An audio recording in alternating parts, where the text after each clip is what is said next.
Alright, haven't done one of these in a while, and for once, it's an idiot's guide that's not about Fire Emblem or Dungeons & Dragons. Today we're doing something totally new. So new in fact, you might have not actually heard about it before. A tabletop game called Eclipse Phase. And because this game is so obscure, I'm going to be going over the mechanics in much more intricate detail instead of just tackling a single aspect like a class overview. But for now, we're just going to be focusing on the basic rules and setting of Eclipse Phase. Let's get started. So what, pray tell, is Eclipse Phase? Well, it's a tabletop RPG built around themes of transhumanism, which is a philosophy that focuses the idea of transcending the mortal body and into that of a machine. And unlike some other games I could mention, EP considers being able to do this not only a good thing, but a natural thing that everybody in the setting does, instead of bemoaning about humanity. In Eclipse Phase, this is done by digitizing your mind and uploading it to a computer server like data.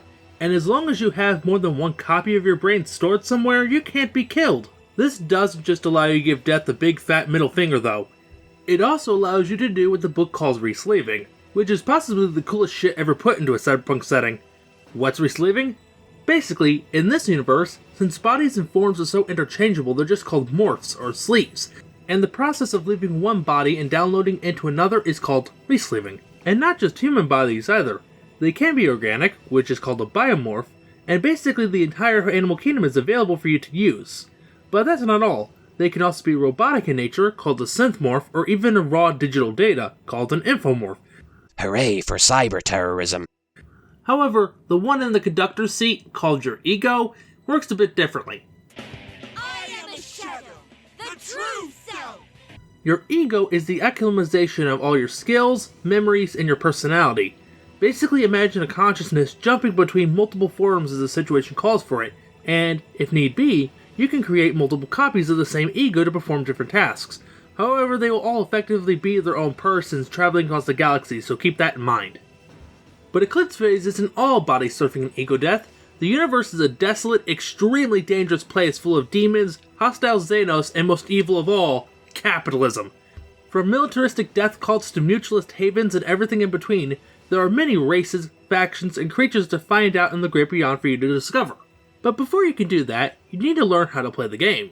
Unlike the virgin Dungeons & Dragons using a full set of dice, Eclipse Phase largely runs on percentile rolls. That means 2 10-sided dice, one for the tens digit and one for the single digit.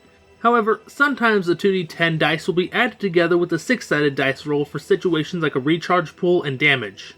These dice control basically everything, but are most often seen in what are called tests.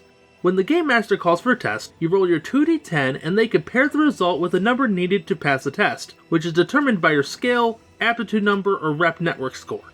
Despite what you may think at first, you're going to want to roll below the target number, not over it. Doing so means you succeed. However, you will also want to roll as high as you can because the higher you roll, the greater the success. Sometimes, modifiers will also be thrown into the mix to make the test easier or more difficult. However, modifiers are not the only spice thrown into the batch, because the superiority rule exists and is a reminder from the random number god that you need to pray more. Basically, on a roll of 33 or more that succeeds, you get a superior success, and on a roll of 66 or more that succeeds, you get 2 superior successes. However, this also works in reverse.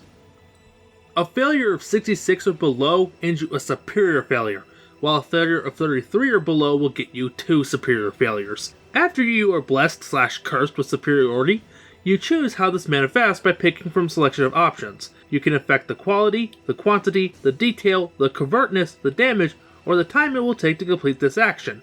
However, if you get 2 superiorities, you can either choose 2 or double down on 1. Now that you have a basic idea on how the dice are rolled, we can move on to talking about what you can actually do with them. These are called actions. The 4 types of actions are automatic, quick, complex, and the previously mentioned task actions. Each of these actions are split into how long it takes for them to be completed in an action turn and how intensive they are. An action turn lasts roughly 3 seconds, and while automatic actions such as walking require no effort and don't take up any of these 3 seconds, the others are not so lucky. You can either do 3 quick actions, such as opening a door or gesturing to someone, or a single quick action and 1 complex action, such as attacking in melee or shooting a gun, or task action, which is an action that requires multiple turns to complete, such as hacking or climbing.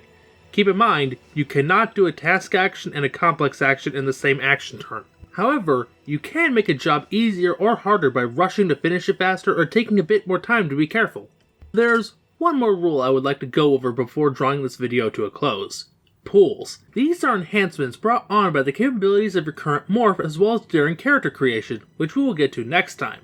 Each pool is linked to a different group of aptitudes and skills, and they can be used to modify roles or provide other benefits. The Insight pool is linked to your mental capabilities like cognition and intuition. The Vigor pool is linked to different kinds of physical skills. Flex is a wildcard pool that can be used to affect dice rolls for any test and narrative control. And Moxie is how much of a sassy bitch you are. You can use these to help you succeed at tests with effects like adding modifiers, ignoring modifiers, or upgrading success to a superior success. You can recharge these pools by taking a recharge action, which is basically how your character would relax or take a breather. The length of time it takes to complete a recharge action can't be modified, but there are two kinds of recharge periods: short-term and long-term recharges.